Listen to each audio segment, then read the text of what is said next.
नमस्ते, मैं हूं दीपा सिंह और आप देख रहे हैं हिंदू पोस्ट। एक कहावत है कि चूहे को हल्दी की गांठ मिल गई और चूहा अपने आप को पंसारी समझने लग गया। ये कहावत बिल्कुल फिट बैठती है महाठगबंधन पर। महाठगबंधन के 26 दलों के साथ आते ही विपक्ष मोदी सरकार के विरुद्ध अविश्वास प्रस्ताव लेकर आ रहा है, जिसमें ये बात तय है कि विपक्ष को मुंह की खानी पड़ेगी, क्योंकि भाजपा के अकेले के पास 301 सांसद है और पूरा अगर एनडीए के सांसद काउंट करें तो टोटल 333 सांसद हैं। और दूसरी तरफ पूरे विपक्ष के पास अगर काउंट करें तो कुल मिलाकर 142 सांसद है, जिसमें संजय सिंह जैसे लोग शामिल हैं जिनको मॉनसून सत्र के लिए सस्पेंड कर दिया गया है। तो विपक्ष की हार बिल्कुल तय है, लेकिन फिर भी वो ला रहे हैं अविश्वास प्रस्ताव। सोचिए क्यों?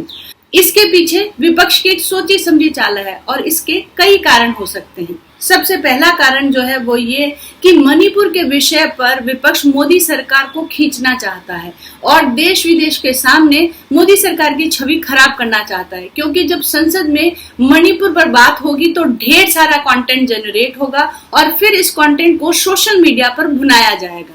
दूसरा कारण ये हो सकता है कि विपक्ष बहुत दिनों से चाह रहा था कि प्रधानमंत्री मणिपुर पे कुछ बोले, तो वो इस बहाने प्रधानमंत्री को कुछ बोलने के लिए विवश कर रहे हैं। तीसरा कारण जो हो सकता है वो ये कि राजस्थान में इस वक्त जो हो रहा है उससे कांग्रेस की छवि बहुत खराब हो रही है। लाल डायरी के खुलासे कांग्रेस के लिए बहुत भारी पड़ रहे हैं, तो उससे ध्यान भटकाने के लिए कांग्रेस जो है बढ़ चढ़ कर ये अविश्वास प्रस्ताव लाने में इंटरेस्टेड है।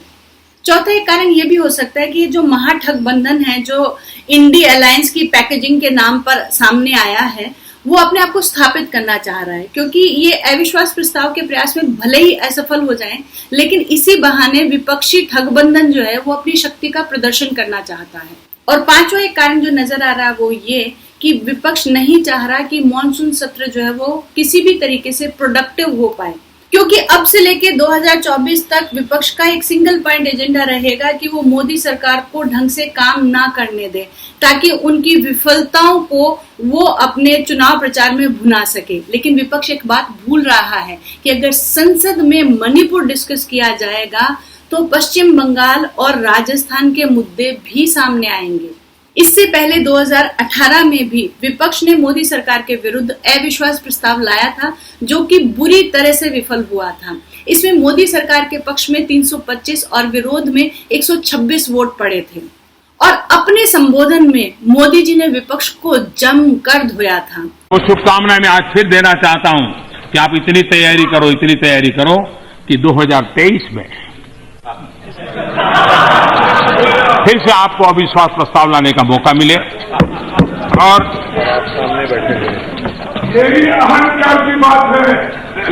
ये समर्पण भाव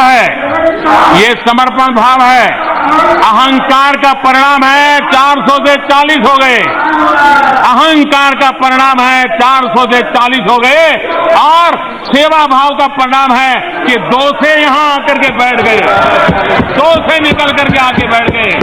आप कहां से कहां पहुंच गए? अरे मिलावटी दुनिया में जीना पड़ रहा है।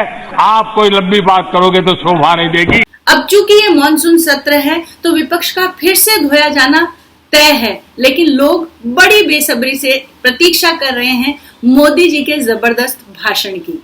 ऐसे ही और वीडियोस के लिए हमारे साथ बने रहिए। सब्सक्राइब कीजिए हमारा चैनल हिंदू पोस्ट। नमस्ते।